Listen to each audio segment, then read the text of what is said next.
नमस्ते दोस्तों। मेरा नाम राधा है और आज मैं आपको अपनी जिंदगी की एक ऐसी कहानी सुनाने वाली हूँ जिसे कभी किसी को बताने की हिम्मत नहीं जुटा पाई। दोस्तों, मेरी उम्र 27 साल है और अब तक न तो मेरी शादी हुई है और न ही कोई रिश्ता पक्का हुआ है। मैं अपने पिताजी के साथ रहती हूँ क्योंकि 2 साल पहले माँ हमें छोड़कर चली गई। मेरा एक बड़ा भाई है, विशाल, जो मुझसे 3 साल बड़ा है और शहर में अपनी पत्नी के साथ रहता था। मेरी कहानी वास्तव में वहां से शुरू होती है जब विशाल भैया ने अपनी पत्नी से अलग होने का फैसला किया। लगभग 1.5 साल पहले की बात है। तलाक के बाद वह हमारे घर वापस आ गया और फिर से हम तीनों, मैं, पापा और विशाल, एक साथ रहने लगे। सच बताऊं तो मुझे हमेशा से एक बात परेशान करती आ रही थी। जब भी मेरे लिए कोई रिश्ता आता वह आगे नहीं बढ़ता, न तो कभी सगाई तक पहुंचता और न ही शादी की बात। ये स्थिति मुझे बहुत व्याकुल करती थी।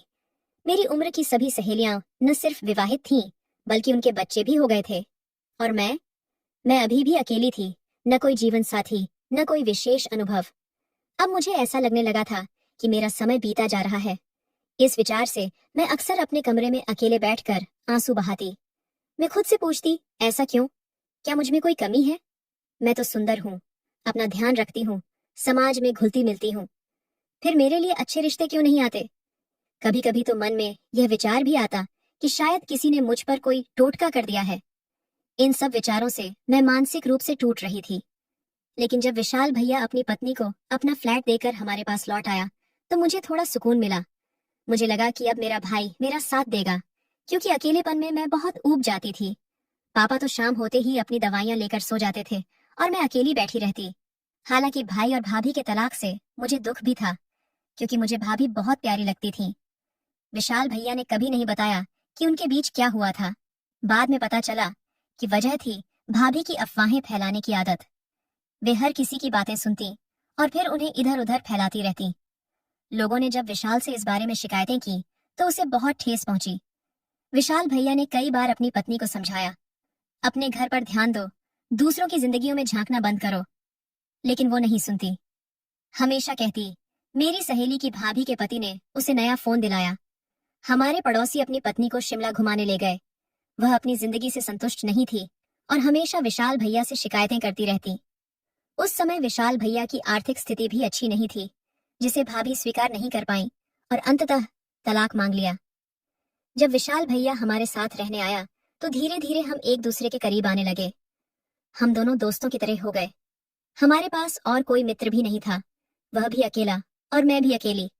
पापा बुजुर्ग हैं, जैसा कि आप समझ सकते हैं। वे शाम 7 बजे अपनी दवा लेकर सो जाते और सुबह 6 बजे उठ जाते। मैं और विशाल रात देर तक जागते, साथ में खाना बनाते, कभी नमकीन या मिठाई खरीद लाते और टीवी देखते हुए घंटों बातें करते। हम एक दूसरे से सब कुछ शेयर करते, बिल्कुल दोस्तों की तरह। जब थक जाते तो मैं कहती, चलो भैया, अब मैं सोने जा रही हूँ। मैं अपने कमरे में चली जाती और विशाल भैया थोड़ी देर बाद अपने कमरे में। कभी कभी वह कहता, राधा चलो, कहीं घूमने चलते हैं। हम बाहर जाते और उसका साथ मुझे सुकून देता। इस तरह उसने मेरे उस दर्द को कम किया जो मुझे शादी न होने और उम्र बढ़ने के कारण सताता था। लेकिन कुछ दिनों बाद मैंने महसूस किया कि विशाल भैया खुद बहुत परेशान है। उसकी मानसिक दशा ठीक नहीं लग रही थी।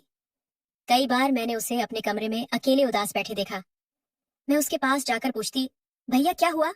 इतने परेशान क्यों हो? अगर आप भाभी से इतना प्यार करते हैं तो अलग क्यों हुए? विशाल भैया सिर्फ इतना कहता, राधा, मैं उसकी वजह से दुखी नहीं हूँ, बस कुछ और सोच रहा हूँ, मेरी चिंता मत करो। धीरे धीरे विशाल की हालत और बिगड़ने लगी। अब वह ठीक से खाना भी नहीं खाता। यह देखकर मैं बहुत चिंतित हो गई।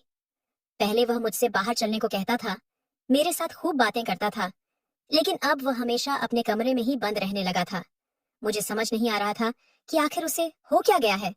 वह अब दिन भर काम पर जाता और घर लौटते समय बिना मेरी ओर देखे खाना खाता और अपने कमरे में बंद हो जाता। वो मुस्कुराहट, वो बातें, वो मेरे साथ बिताए गए पल, सब गायब हो चुके थे। उसका यह बदलाव मुझे अंदर ही अंदर तोड़ रहा था। मेरा मन भी उदास रहने लगा था। लेकिन एक दिन मैंने ठान ली, नहीं, मुझे विशाल भैया को इस अंधेरे से बाहर निकालना ही होगा। एक शाम जब वह काम से लौटा, मैंने सोचा उससे दिल खोलकर बात करूंगी। उसके कमरे तक पहुंची तो दरवाजा थोड़ा सा खुला था। अंदर झांकने पर जो दृश्य मेरी आंखों के सामने था, उसने मेरी सांसें थाम दी।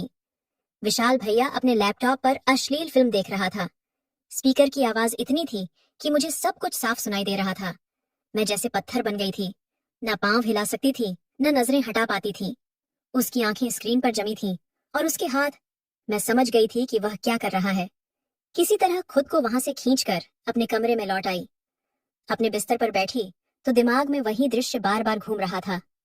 विशाल भैया का बिस्तर दरवाजे के सामने ही था, इसलिए मैंने सब कुछ स्पष्ट देख लिया था। उसकी हर हरकत, हर भाव। ये मेरे लिए बिल्कुल नया अनुभव था। मन में एक अजीब सी हलचल होने लगी थी। उस रात मैं सो नहीं पाई। अलग अलग विचारों ने मुझे घेर लिया था। अगली सुबह जब उठी तो विशाल भैया काम पर जा चुका था। अनजाने में ही मेरे कदम उसके कमरे की ओर बढ़े। वहां उसके बिस्तर पर कुछ निशान थे जो रात की घटना की गवाही दे रहे थे। मैं समझ गई कि वह क्या कर रहा था। मेरे भीतर एक अजीब सा संघर्ष चल रहा था। क्या यह परेशानी है, हैरानी, या कुछ और? मैं बेचैन हो उठी और जल्दी से उसके कमरे से निकल आई। पापा के लिए नाश्ता बनाते हुए भी मेरा ध्यान बार बार कल रात के दृश्य की ओर जा रहा था। मैं अब कोई छोटी बच्ची नहीं थी, सब समझती थी। सच कहूं तो मेरे भीतर भी वही भावनाएं जागृत हुईं जो शायद विशाल भैया महसूस कर रहा था। मैं भी तो 27 साल की थी। मन में ख्याल आया कि काश मैं भी शादीशुदा होती, मेरा भी कोई जीवन साथी होता। और फिर अचानक मेरे दिमाग में विशाल भैया की तस्वीर आ गई। मैं चौंक गई। ये मैं क्या सोच रही थी, अपने ही भाई के बारे में? लेकिन कल रात जो देखा था वह मेरे मन से जा ही नहीं रहा था। उसकी आंखें, हरकतें और उसका, मैं अपने विचारों से ही शर्मिंदा हो गई। शाम को जब विशाल भैया लौटा, मैंने हिम्मत जुटाकर कहा, भैया बात करनी है आपसे। वो बोले, अभी नहीं राधा, मैं थका हुआ हूँ, अपने कमरे में जा रहा हूँ, उसने बिना मेरी ओर देखे कहा। मैंने कहा, प्लीज भैया, सिर्फ थोड़ी देर। आप अब मुझसे पहले जैसे बात भी नहीं करते, मैंने विनती की। उसने आह भरी, ठीक है, मैं थोड़ा आराम कर लूं, फिर बात करेंगे। मैंने सिर हिलाया, लेकिन कुछ देर बाद फिर से उसके कमरे के पास से गुजरी तो वही आवाजें सुनाई दी। वह फिर से वही कर रहा था। मैंने इंतजार किया।